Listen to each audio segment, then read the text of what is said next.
What about your plans post-October 2017? What kind of a life have you got planned for yourself? Well, I mean, I don't know. You may have seen my movie where I have promoted many hospitals and schools and so on, philanthropic work. And I'm having 2 trusts of my own. So I have a lot to do.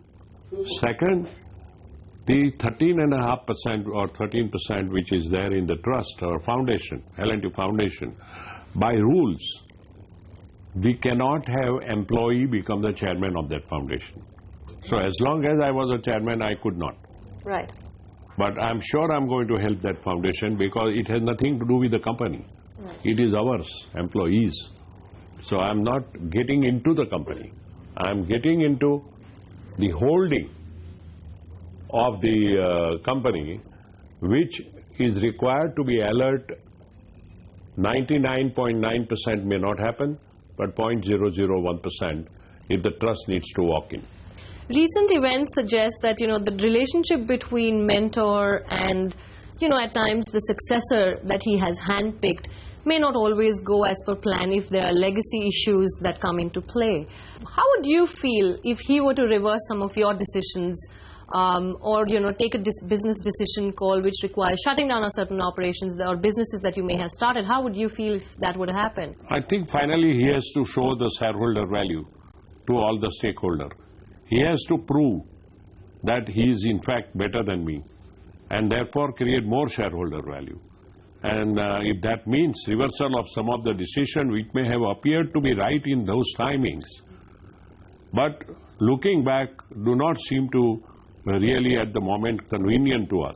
And if he reverses, nothing wrong with it. Would you consider reversing any business decision, or would you think about it in an emotional way that, it was started by him, let's give it some more time? Would you think of it like that, or would you take a pure play, business call?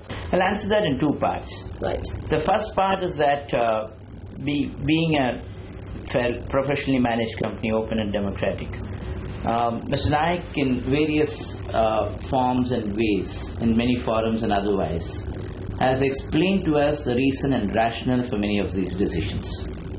I do consider it a privilege that here is a legendary chairman who, in his very foresightful way, visionary way, in a far-reaching, thought-out way, has done much of the investments and has taken some very bold and strategic decisions from not only the organization point of view, but from the point of view as to where the economy would have headed and where the country could have been to if some of the decisions that we had taken were all found to have been successful and were all found to have been in the manner the decisions were thought to. It remains a fact that many of these decisions, or some of the decisions that we have taken, many of it have come right. Some of the heavy investments that we have done are not gone the way we have thought about. It's for various reasons. Having said this, one has to see through the fact that it is all very strategic decisions. And therefore, to simply say that these are decisions taken and one is now has assumed some responsibility in the organization where it gets a chance to be reversed is not something which me or any one of my colleagues on the board would think about. If some grind has to be gone through, if we have to persevere with the matter for some more time, if we have to rough it out to make these investments successful, it is what we would try. Already, he has put me in charge of a few of these tough decisions. And trust me when I say this, that we're going all out to make these investments successful. It can happen immediately, it may happen over a period of time, but there's a fair amount of confidence about it. The second part of it, as Mr. Naik correctly said, at the end of the day, one perseveres with it, one runs through with it, one grinds oneself to see how to make them successful, even making leadership changes, etc., to see how to make a decision successful. At the end of the day, we are working on shareholders' money, we are working on stakeholders' capital. If everything fails, then maybe we don't know how to do it, and there is somebody else in the world who can do that more successfully. And we need to be objective about to look at that. And there's also a thing, a thought of decision, a quality of decision making which I have learned from him. And I feel that at the end of the day, as a person or as a board which looks at decisions from a shareholder, stakeholder point of view, one has to be objective about it. And if that is so required to be done, we will. Well, let me say something. Right. We have 8 months left. Right. 8 months, 10 days or whatever. And I told you that we are going to have an overlap of 3 months. Right. Right? Till then, we are going to incrementally keep adding what needs to be managed by him over time.